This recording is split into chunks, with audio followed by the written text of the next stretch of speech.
Thank you for joining us here on the Yeah Network. Thanks for having me. Anytime, anytime. Always a pleasure.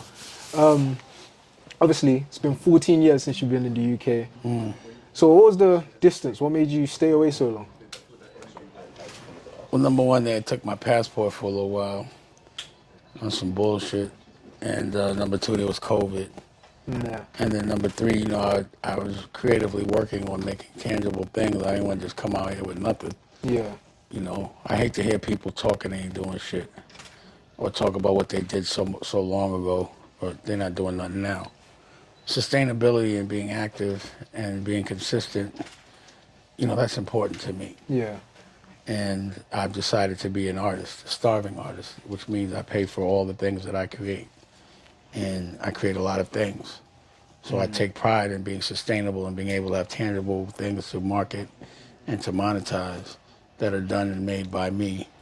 But not to say like the company, made by the company, but like really made by me, like me directing a movie or, making a magazine with my crew or, we don't outsource anything. So independent. Yeah, and creative as fuck. Nice, nice, nice. Yeah. So what would you say you love most about London? The architecture and the people's attitude. Oh, nice. I like that. So obviously you grew up in the Bronx. I was born in the Bronx. Born in the Bronx. But then I grew up in like Spanish Harlem and Harlem. So what would you say the difference is between, what would you say influenced your hustle growing up in those areas? Crack. The opportunity to make my situation better by any means necessary at that time. When you're younger and you're born into a situation of survival, you'll do anything to survive, which means sometimes doing things that might be morally wrong. Yeah, but when you're young, you're like, I got to do what I got to do. And then you only, I never enjoyed selling drugs. I did it for money. But what I've learned after I made lots and lots of money, that doesn't make you happy. What makes you happy is your freedom to express yourself and to, be able to make art uncompromised and not to see people that you care about get exploited. Yeah. And get tricked into giving away their freedom. It's hard for me to be a part of any of that. So, being in an industry where I'm supposed to be exploiting, where I'm supposed to be like, nah, we supposed to be taking from them without them knowing. And I'm like, nah, I'm telling them everything. Yeah. So you can see where that didn't work out. It's like a conflict of interest kind of thing. If you're if you're like, a crummy person, if you're a piece of shit. Yeah. So if your job is being a piece of shit and I don't want to be a piece of shit, then it's not going to work out for me and you. I don't want to smell like that. Would you say growing up in those areas influenced the way you made music as well? 100%. Everything that came with my survival skills reflects in everything that I do. That's why I was like, I'm going to be a boss in the street and be an employee in corporate. I'm around people that people really should be scared of, and I'm not scared of them. So why would I be scared of people that are like harmless to me? I hate to see a tough guy in the street be weak in the office. And I see it all the time. It's an oxymoron. It's a moron. All right, so let me keep serious. Obviously, I feel like you've gone on a complete life journey. I feel like everyone kind of can learn from your journey, so to speak. I definitely went on a life journey. You went on a huge life journey, I feel like. I did my Steve Jobs like a motherfucker. I just went off. I respect you for that. Ran around the world and just had fun and just made art and just been creative on my own terms. So would you say using your creative side is how you started Rockefeller and all that stuff? My survival skills. So that wasn't creative, that was more survival. Yeah. So where did you see the transition where it was like you came out of survival and went straight into creativity? When Jay burnt me, I was like, I couldn't believe that, business could come before friendship. And he was like someone that I considered really honorable. So if I was like, yeah, if money could do that to him, it could do that to anybody.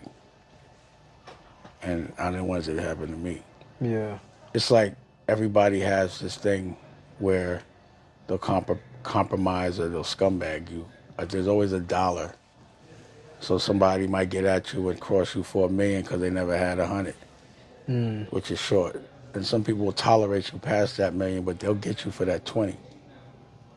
For 100, most people bend and break, which is what you saw. But what you also saw is someone that won't break for any dollar amount, which is me. Or at least I haven't found that dollar amount that would make me serve up the people that I love, which is my culture Yeah. or my friends. So, obviously, you were I big. just was like, I don't feel like dealing with this shit no more. I understand that. It's It's like, completely understandable. So you were a big hitter in the music industry, and you signed various artists. What did you look for in an artist that made you say, "I want to sign that person"? their discipline, how productive, how much they wanted to fight for themselves.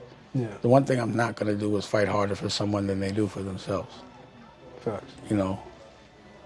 And just, you know, if you're talking about certain things, then you got to really be what you say. Don't be lying on wax. You know what I mean? Yeah, Like, I don't like that at all. And your show means a lot. If you don't have a show, you ain't got nothing. But I'm not really looking for nobody. I never did. I never looked for an artist. They always found me. So what would you say the process was like in that? So like they came to you and you were like, "Show me what you're made of," kind of thing. It just would happen. Like they'll be in the studio or somebody that I respect would co-sign them, or it's just usually an organic thing. But I never like was looking. I've always had too many artists. Just like now, I have too many things that inspire me in the form of businesses. So like right now, I have a magazine, American New. Yeah. I got a comic book, Dead Weight. I got a children's book that my girl made, Dusko Goes to Space. I have a children's network, Applefish. I have my own adult television network, Dame Dash Studios. Right now, I got a movie, a drama made, which we're gonna, I'm screening out here, The Prince of Detroit. I got Stoned, a comedy which I shot on Kanye's ranch in 6 days. I have a clothing line. I have a short film done for Nicolette and her album, Yeah. and my own rock group album, all at one time right now. You're really exploring your creativity. Yeah. I got after January, I'll be putting out a movie every 3 months forever. So would you ever say you're gonna get back into music at any point? Not at the level I was in. Like I make music and I put music, I just still distribute music. Yeah. Blue Rock. Again, I have an album out right now with Cameron and A-Track called You Wasn't There. Oh, sweet. It's out right now.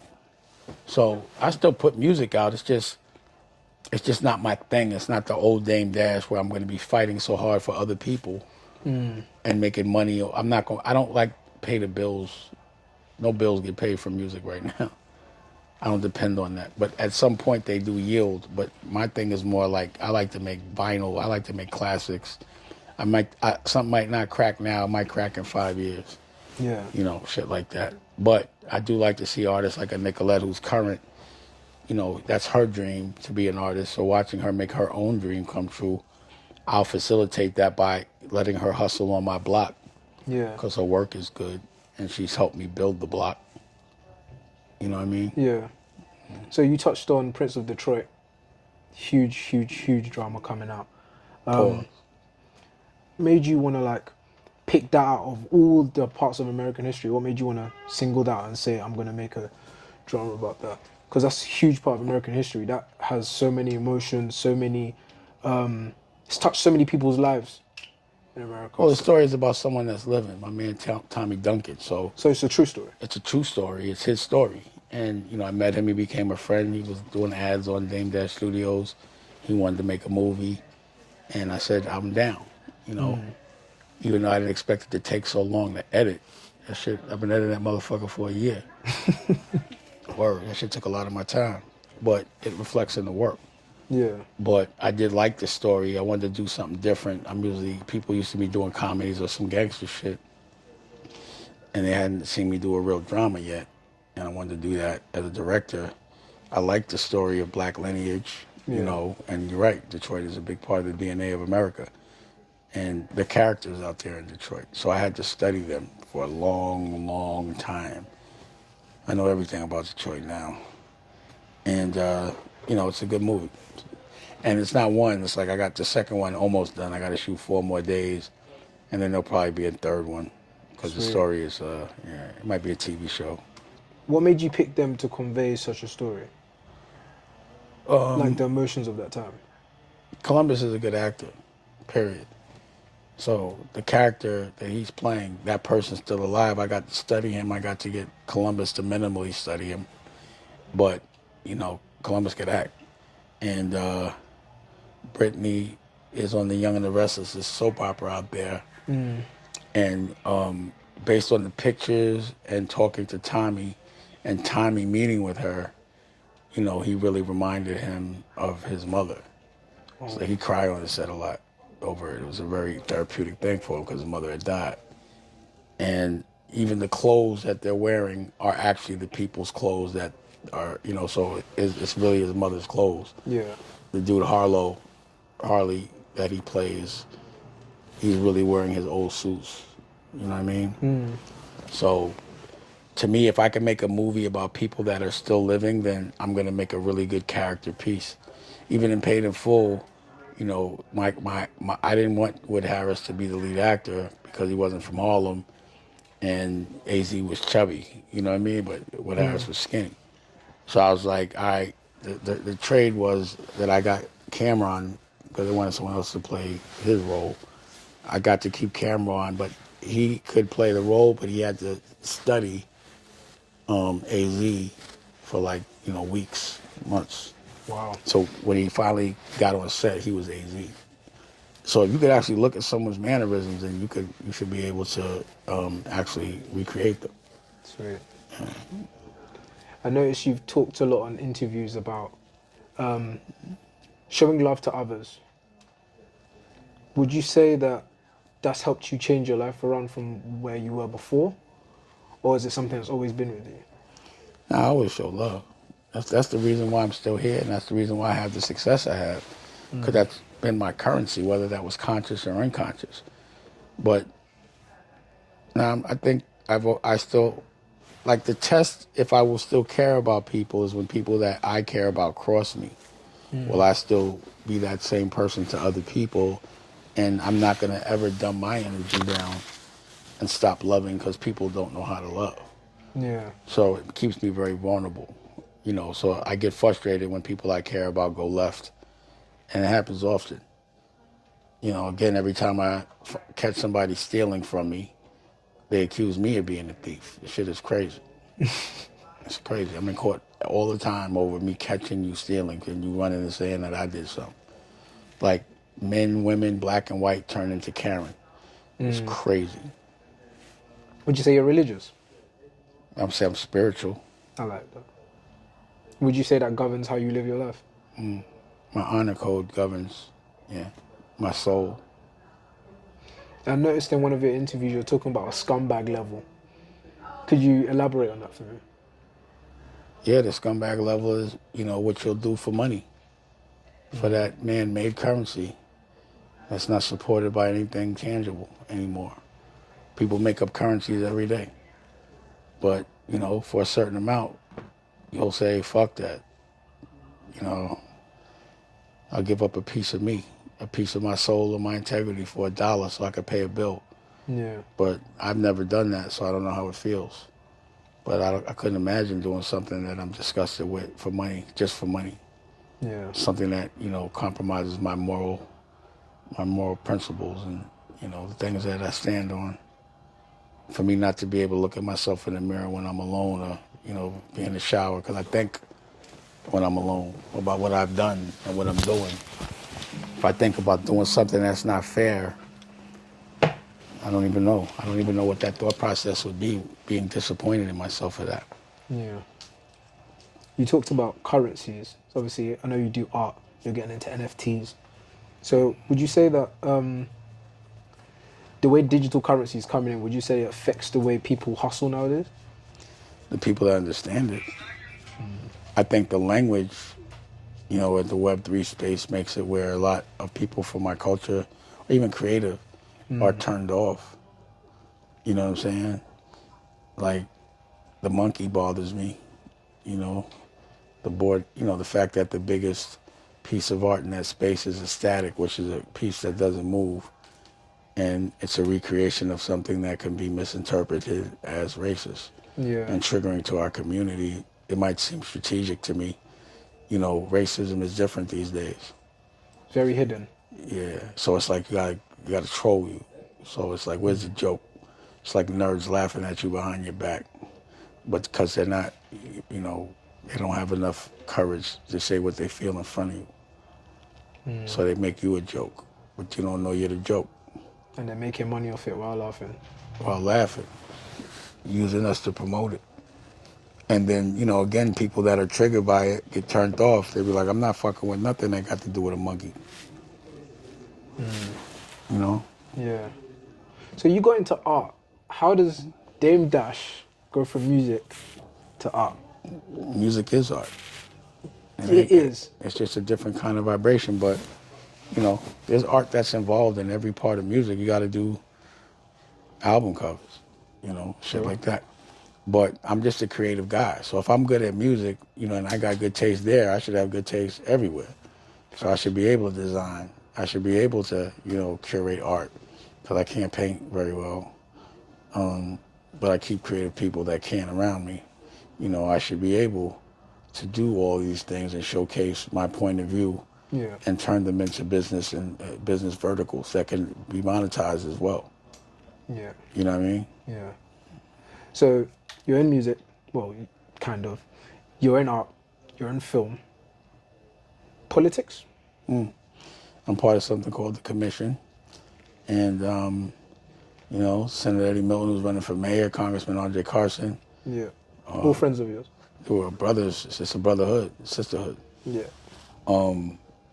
Dr. Chris, dealing with health. Taj, dealing with therapy.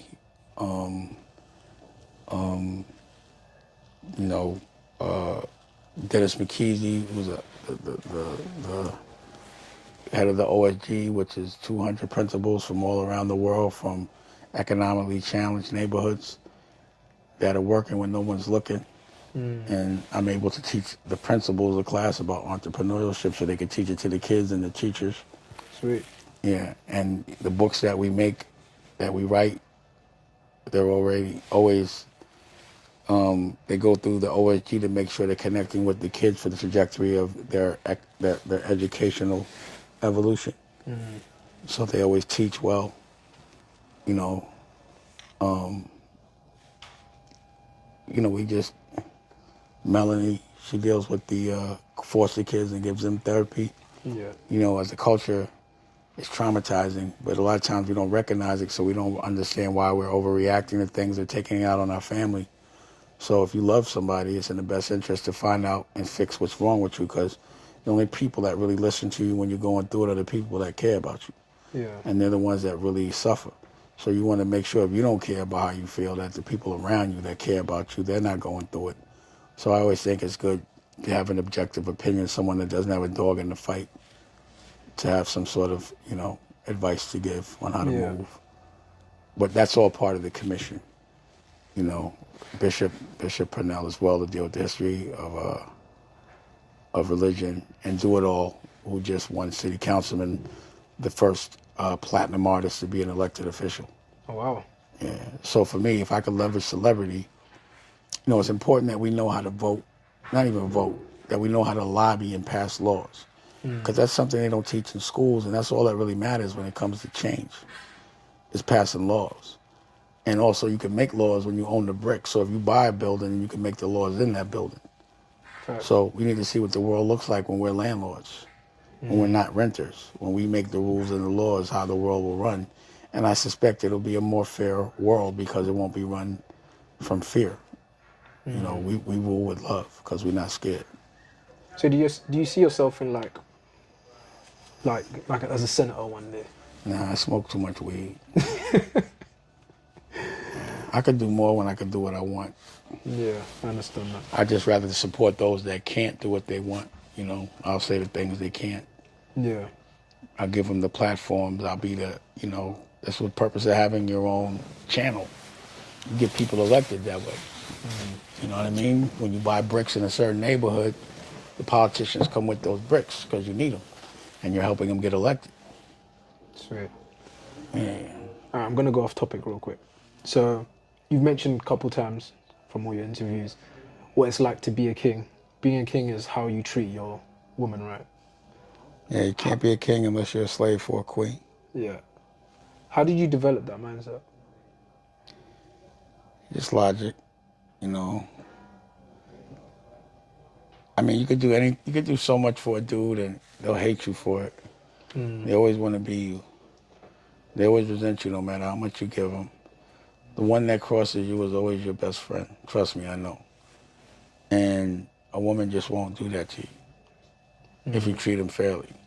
If they're balanced, you know, they'll rock with you. They're not jealous. When you win, they win. When you're fighting for them. And women create life. And without life, we have nothing. And I thought that's what God did. So to me, a woman is the closest physical, tangible thing to God that I could see. But, you know, men would always make it because they got muscle that they're better. I just think women are better. Nice. One thing I hate to see a dude eat off a woman and think that's cool. I think that's sucker shit. I hate to see dudes think it's cool to go Dutch. You know, all that. Yeah. The definition of a gentleman is different to different people. Facts. You know. Alright. So then, at the end of 106 and Park, 106 and Park, sorry. I think it's funny, it was on 106 and Park. Sorry, Dave. The interview you had with the Breakfast Club, my bad.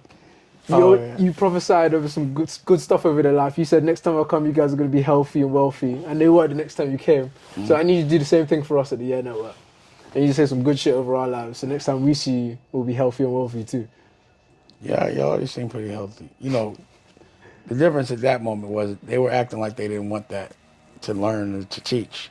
But I think it was so logical that they implemented it in their lives, and yeah, they all were healthier and independent and ownership. And, you know, sometimes when people, especially dudes, when you tell them things, constructive criticism, they take it as, you know, they get defensive.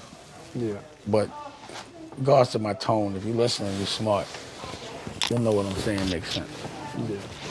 You know what I mean? But sometimes you got to speak in a certain tone for people to listen, especially when they're fucking with you. You know what I mean? Completely understand. Yeah. All right, Dame, that's what we have time for today. Thank you so much, man. I appreciate it, man. My Your man. pleasure. All right. Thank you.